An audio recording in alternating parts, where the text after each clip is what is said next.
In this video, we're going to create the prop that's at the back of the model. I'm going to start off in my front view. Holding down the space bar, I'll go to Create, Curve Tools, CV Curve Tool, Attributes. I'll set it for 2. I'm going to make one shape of this blade. So at this point we can get the shape we want, no matter what the scale is, and we can bring it down to size afterwards. I'll hit Return to complete the path, and now I want to close it out. I'll center the pivot, hit W, I'll hold down the space bar, and go to Curves in the middle of the hotbox, and choose Open Close. Now I've got a shape with which to work. I'll right-click and choose Control Vertex.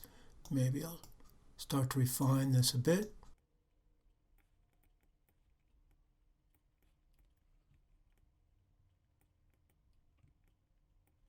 Once I have what I want, I'll right-click, go back to Object Mode, select, and now I'm going to fill it in with a surface.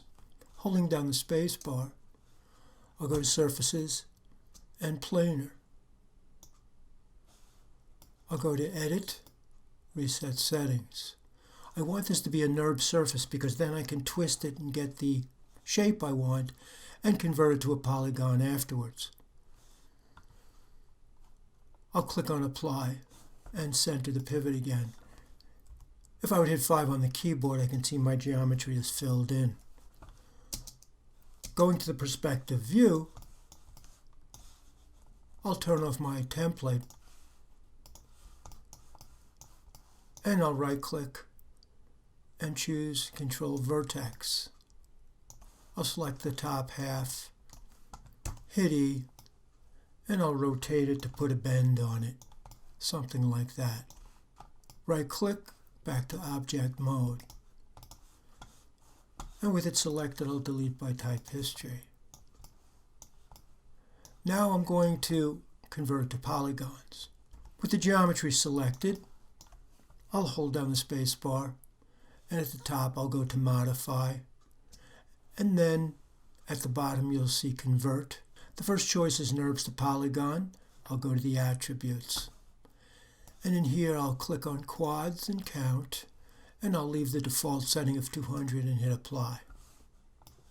I'll center the pivot and move it out from the original NURB surface.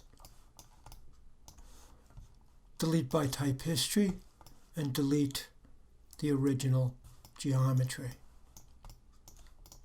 Now I need a number of these. Returning to my front view, I'm going to go to Lighting, Two-Sided Lighting, and I want to move the pivot down to the bottom of the blade. I'll hold down D and drag on the Y-axis to place it there. Now I want a space. If we take a look at the actual finished piece, there's a little sphere that's been added to the tip of the propeller. So we'll need a little bit of distance.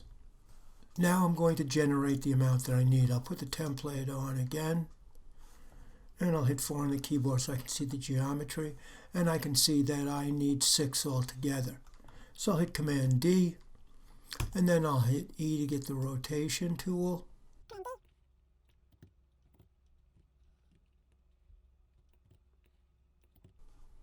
Duplicating all the copies I need. I'll go to my perspective view, turn off the template for the moment, and I'll shift select all the elements of the blade. Holding down the space bar, Mesh, Combine. Delete by type history, center pivot, and I'll hit W.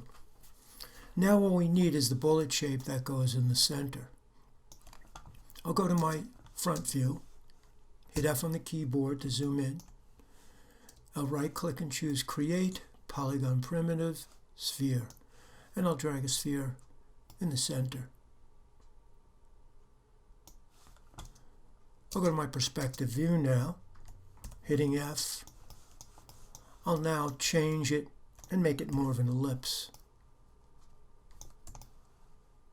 I only need the front part of this. So I'll go to the side view, In the side view, I'll delete the faces that I don't want any longer.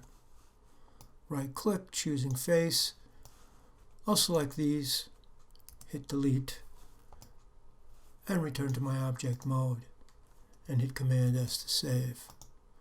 Now I'll shift select the blades, holding down the space bar, mesh, combine. Delete by type history, center pivot. In my side view, I'll place it in position.